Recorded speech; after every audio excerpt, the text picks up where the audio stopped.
Hola, hola. Hola a todos mis amigos jardineros. Hello, all my garden friends. How's everyone doing?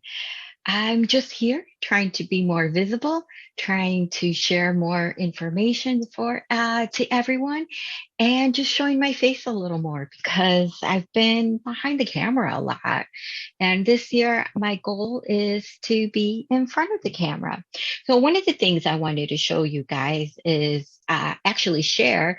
I belong to a group called Toastmasters. I don't know if anyone is really familiar with them, but what I'd like to do is share some information with you all in that, what they can offer. It's one of the things why I haven't really been very visible this year. I've been busy at this with this group one with this Toastmasters, and I wanted to share with everyone what Toastmasters is. It's a really great program. It's toastmasters.org, and really what it is teaches public speaking. And I've been a part of their group for about 4 or 5 years now. I can't remember. And I belong to a corporate club currently, which means that I belong to a club that is through my work, through the organization where I work at. And there are other clubs available that are called community clubs. So wherever you live, search it up. You can go on toastmasters.org and look it up. It is a great, great network, and I just love it.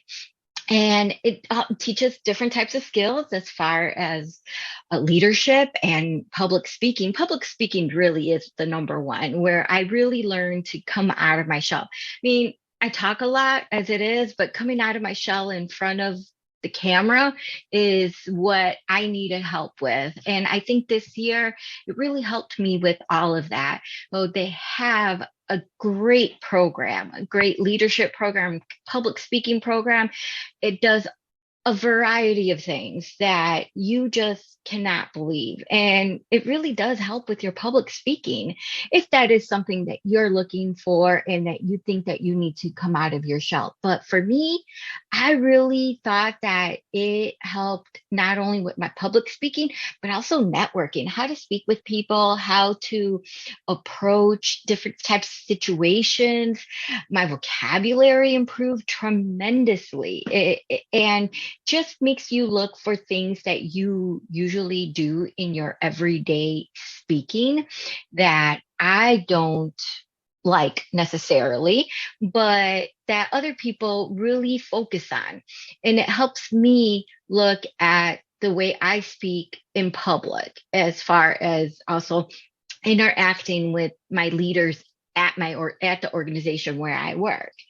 But with that said, I wanted to let you guys know that they have contests, yearly contests, and I did a contest this year at the club level. I won that, which meant then I went on to the next level, which I think were two district contests. I did the one district contest, which I won first place, which then took me to the next level to represent the club where I work. And at that third level of the district contest, wah wah, I didn't win, but that's okay. The experience was great in itself because I was able to meet really, really great people, and I was able to interact with them, network, and so on. And more great things are coming from that experience as well. But with that said, I did win at that third level, and I won third place. Unfortunately, third place person does not win any does not get to go on to the next level, which is the international speech contest. And at that level, if you win, then you go to the next level, which then you get to participate in the international big contest, which is global. And when I mean global, it's global because you have people from all over the world participating in this contest. It is really, really great.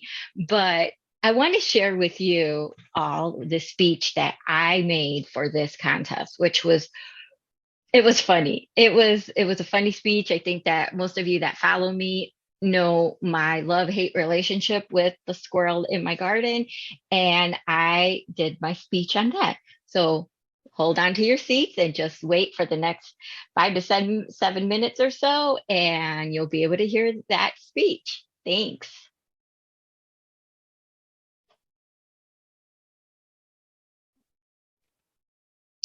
Okay, everyone, here is the speech that I gave at the contest. I believe I gave at the club level, I believe it was in December, and then at the district level, I gave one in, gosh, I can't even remember, in January, and then the other district contest that I gave the speech at was last week, and that was the one where I came in third place for the international speech contest. But here is the speech, which I'm going to give to you right now. The speech title is called "It's a Squirrely World." And it's supposed to be 5 to 7 minutes. I cannot go over the 7 minutes and 30 seconds. So they give you 30 seconds to wrap up your speech. If you go past those 30 seconds, then you're disqualified from the speech contest. Okay, everyone, here we go. It's a squirrely world. It's 2014. There's a Chicago backyard, and there's a hopeful new gardener looking over her backyard and dreaming of her future gorgeous garden.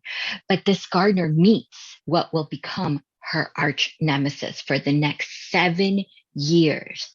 They meet, they see each other, they lock eyes, they hiss, they scream, and there's an electrical dislike. The chase is on. And by the way, the story has death too. But I'm going off topic there. The enemy jumps and makes holes in the garden and eats most of the vegetables.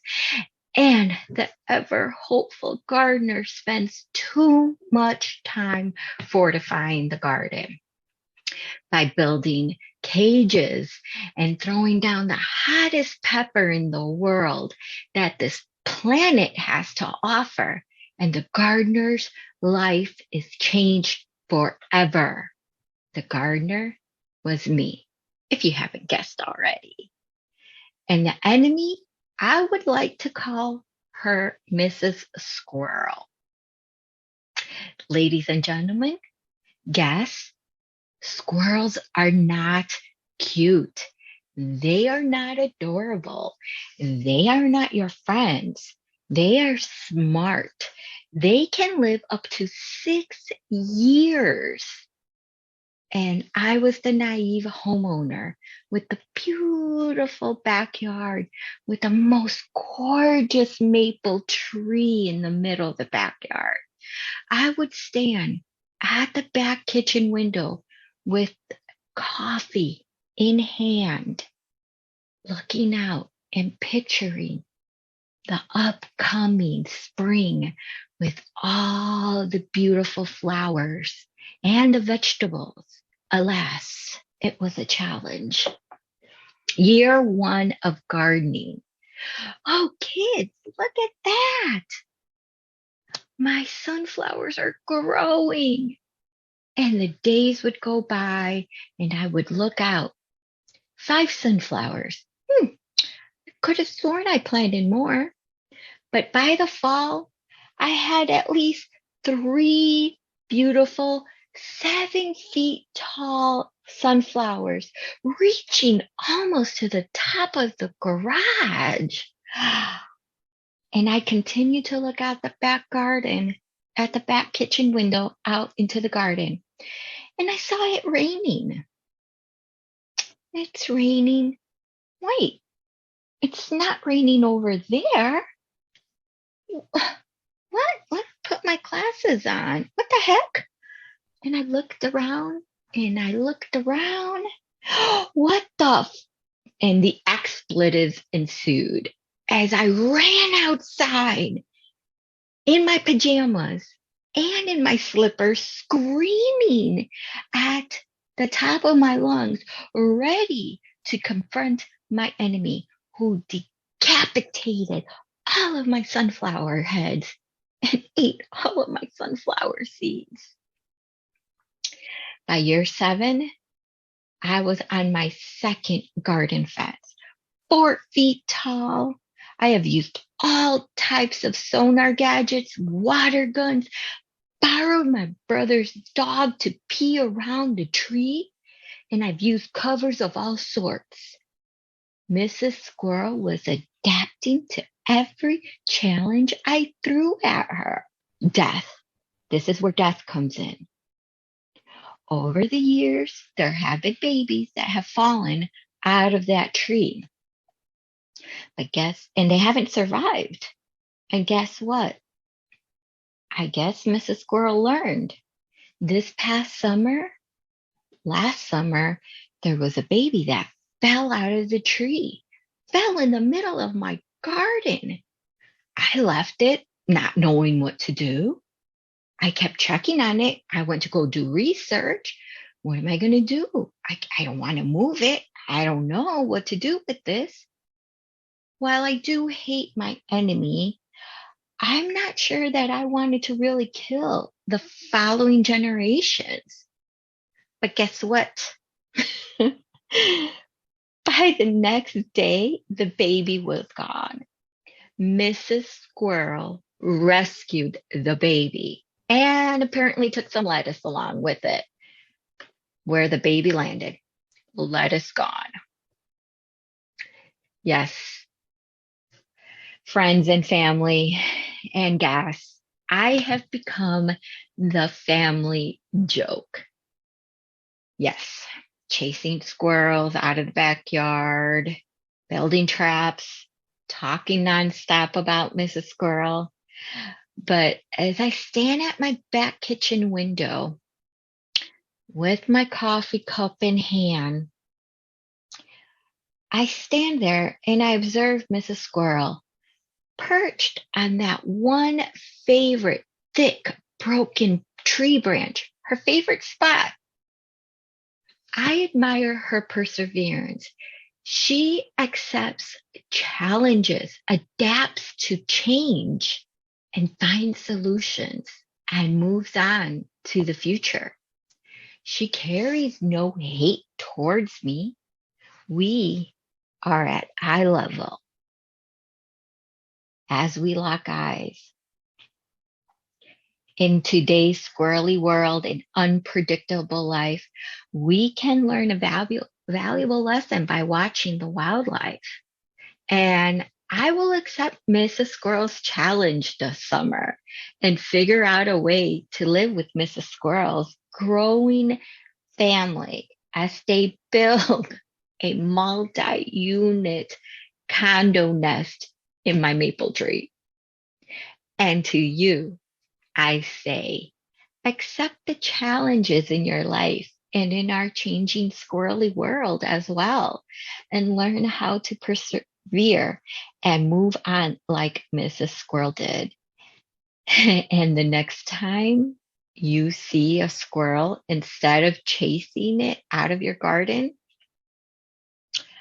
observe and learn. We might all learn something from this squirrely life. Thank you so much for listening to my speech today. I thank you, everyone.